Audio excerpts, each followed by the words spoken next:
جو ہے وہ گاڑی اپنا ٹریکٹر درمیان میں چلاتا تھا، کبھی دائیں بائیں اتارتا نہیں تھا، پھر لڑائیاں بھی ہو جاتی تھیں، جھگڑے بھی ہو جاتے تھے، مار کٹائیاں بھی ہو جاتی تھیں۔ وہ ڈرائیور میں نے دیکھا ہوا بیچارہ ایک حادثے میں فوت ہوا۔ اچھا، اس کے مزاج میں ایک عجیب بات تھی، وہ نا جاتے ہی لڑائی کر لیتا تھا، جھگڑے کر لیتا تھا، کبھی ٹریکٹر کا ویل نیچے نہیں اتارتا تھا۔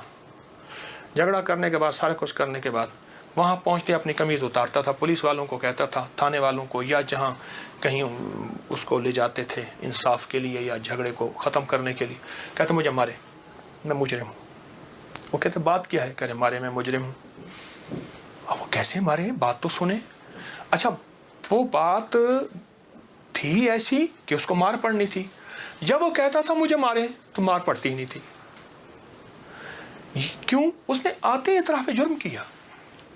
جو استغفار کرتا ہے وہ سارا دن جرم کا اعتراف کرتا ہے، مولا میری تنہائیاں بھی داغدار ہیں، میری آنکھیں، میرا دل، میرے جذبے، مولا میری دن رات سارے داغدار ہیں، مجھے اپنی پستی پہ شرم ہے، مجھے اپنی پستی پہ شرم ہے، تیری وسعتوں کا خیال ہے، پر اپنے دل کو میں کیا کروں، اسے پھر بھی شوق وصال ہے، یاد میں تیری سب کو بھلا دوں، کوئی نہ مجھ کو یاد رہے، کچھ تجھ پہ سب گھر بار لٹا دوں، خانہ دل آباد رہے، نظر سے اپنی سب کو گرا دوں، فقط تجھ سے فریاد رہے، یار رہے یا رب تو میرا اور میں تیرا یار رہوں، ہر وقت ذکر و فکر میں تیرے مست رہوں، سرشار رہوں، ہوش رہے نہ مجھ کو کسی کا مگر میں تیرا ہوشیار رہوں۔ ہاں، یہ استغفار ہے کہ مولا مجھ سے بڑا کوئی دنیا میں مجرم ہے ہی نہیں، میں نے اپنے جرم کا 100% اعتراف بھی کرتا ہوں، مجھ سے بڑا کوئی مجرم نہیں۔ جب بندہ اس جذبے پہ آتا ہے پھر اللہ کے خزانوں سے اس کے لیے حیرت انگیز برکت، رحمت، رزق، عزت، وسعت، عطا، شفقت اور رحمت کے دروازے کھلتے ہیں۔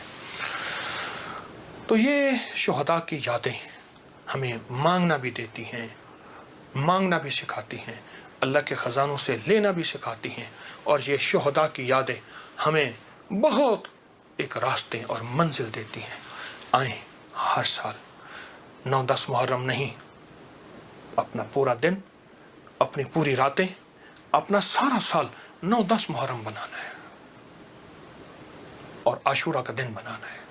وہ کیا؟